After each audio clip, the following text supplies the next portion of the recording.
Hey, what's going on, everybody? This is Jack Scullin of Scullin Media, and in episode 6 of our Beginner's Music Theory course, we're going to discuss time signatures and rhythm, and how to interpret what each time signature means, how to subdivide beats based on their duration, and this is a fun one, so stick around, stay tuned, subscribe to the channel, and let's do.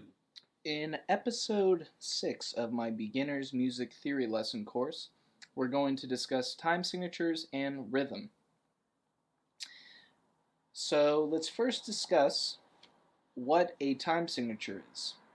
So a time signature indicates the number of beats and what type of beat is equal to one measure of a piece. So in musical notation, we divide our music into measures. So this way, a piece has a downbeat, and we can compose within the context of a measure. But depending on how many beats are in a measure and what type of beats are within a measure, we understand that using time signatures. So in a time signature, we have two numbers. The top number indicates the number of beats per measure, and the bottom number indicates the note value that equals a beat. So in common time, which is 4/4, which is the vast majority of pop music, and the music that you'll hear will be in 4/4, there are 4 beats per measure, and the note value that equals one of those beats is a quarter note, meaning that there are 4 quarter notes in a measure. The 4,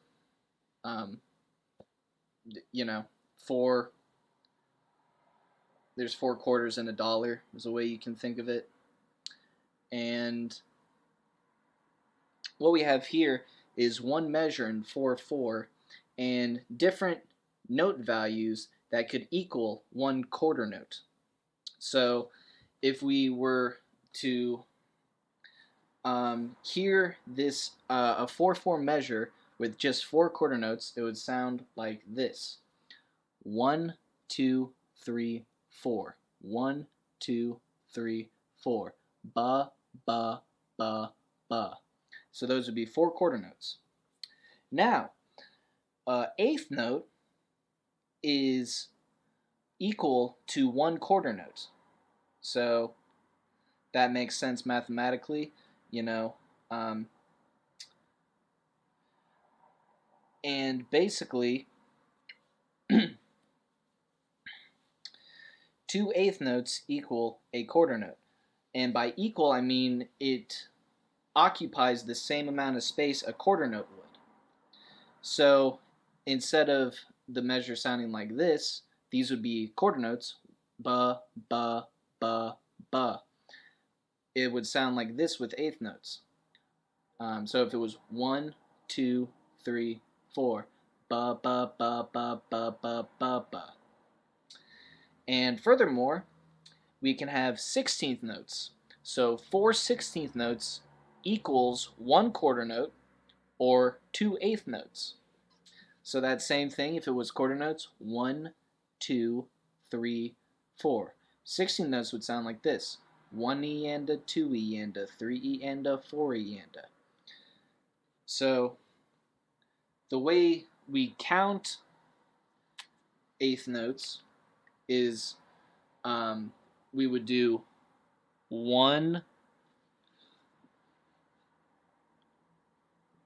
and, versus quarter notes where it would be 1, 2, 3, 4. Our eighth notes would be 1 and 2. Let's do it like this: 1 and 2 and 3 and 4 and. Whereas our 16th notes would sound like this: 1 E and a, 1 E and a, 2 E and a, 3 E and a, 4 E and a. Similarly, we have triplets, And these right here are eighth note triplets. So 3 eighth note triplets equal 2 eighth notes.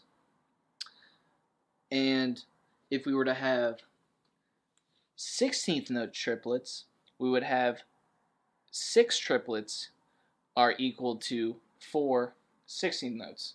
So the way you can think about that is triplets occupy 3 beat durations in the place of something that occupies 2. So if we have 2 eighth notes that occupy 1 note, we would have 3 triplet notes. If we have 4 16th notes that occupy a beat, 2 times 3 equals 6. So we would have 6 16th notes. Okay? So a triplet would sound like this. So if we have 1, 2, 3, 4, triplet, triplet, triplet, triplet. Okay? And furthermore, we have 2 types of beats that are even longer in length than quarter notes. So a whole note equals 4 quarter notes, and a half note equals, or 2 quarter notes equals 1 half note. So if this is our measure, this is a whole note. So 1, 2, 3, 4. Ba, ba, 3, 4, ba.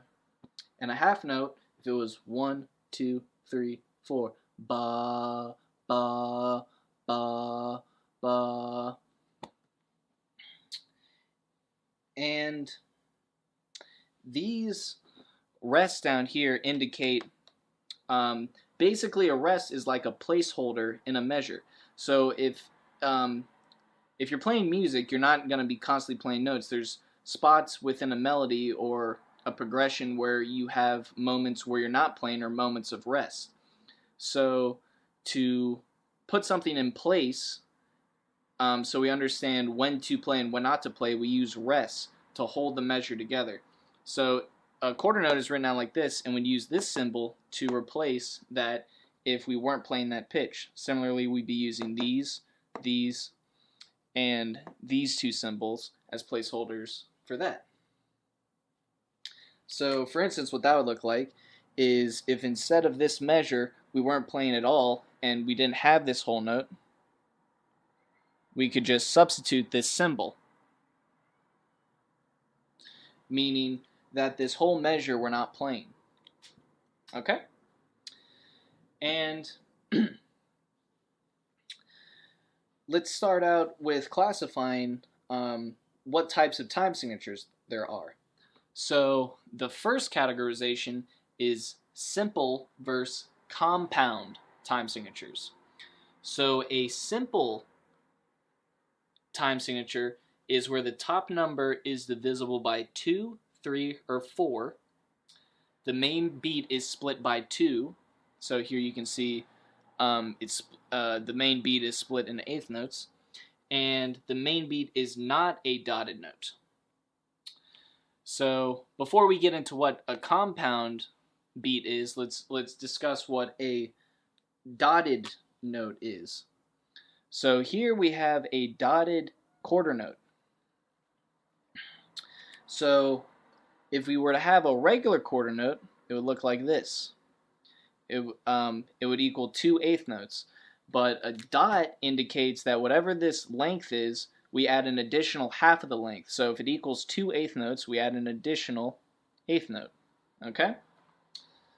So a simple time signature is where the beat is divisible by 2. So it would be 1 and 2 and 3 and 1 and 2 and 3 and 1 and 2 and 3 and.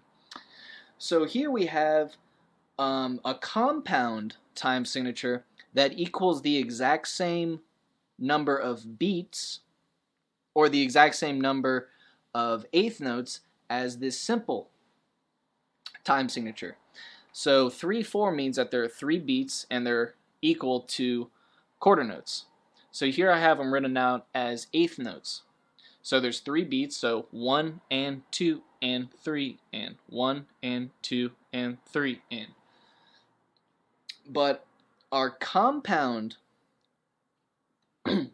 our compound time signature is different than a simple time signature, because a compound time signature is where the top number is 6, 9, or 12. The main beat is split into 3, and the main beat is a dotted note. So as you can see, this measure, although it has the same number of eighth notes, is barred differently. So here the beats are connected in groups of 2, but here they're connected in groups of 3. And the beat is a dotted eighth note. So here it's just regular eighth notes, or regular quarter notes. So 1, 2, 3 quarter notes. But here it's 2 dotted quarter notes. So 1 dotted quarter note and 1 dotted quarter note. So that means that since it's divisible by 3, that the 6 divided by 3 is 2, meaning that there are 2 beats in this measure. So 3/4 sounds like this: 1 and 2 and 3 and 1 and 2 and 3 and. But a compound time signature has 2 beats with the exact same number of notes, but it'll have a different feel. So it'll sound like this: 1 2 3 1 2 3 1 2 3 1 2 3. And lastly, let's discuss irregular time signatures. So this is where the measure is not divisible by 2, 3, or 4. So a good example is 5/4. So it's not divisible by 2, it's not divisible by 3, and it's not divisible by 4. So there are 5 beats in that measure, and each beat equals a quarter note. So one beat in 5/4 will sound like this: 1 2 3 4 5. 1 2 3 4 5. And irregular time signatures are very common in what's called progressive music, which stems back from composers like Igor Stravinsky and his famous ballet called The Rite of Spring. And famously, The Rite of Spring incorporates quickly changing time signatures. So where a lot of pop pieces or a lot of music only has one time signature, but this piece specifically constantly changes the time signature, so the feel is very odd and what they call progressive. And a lot of metal bands carried on this tradition, like Mastodon, Rush is a really good example, Dream Theater, Yes, are very famous for incorporating irregular time signatures to give their music a very unique sounding feel. And so that completes our discussion on time signatures and rhythm. I know that was a lot of information to digest, so might take a couple watch throughs to fully get it. And if you like this video, stay tuned for more beginner music lesson theories, and comment below if you have any questions or comments. Like the video if you enjoyed it, subscribe to the channel for more content, and toodle-oo.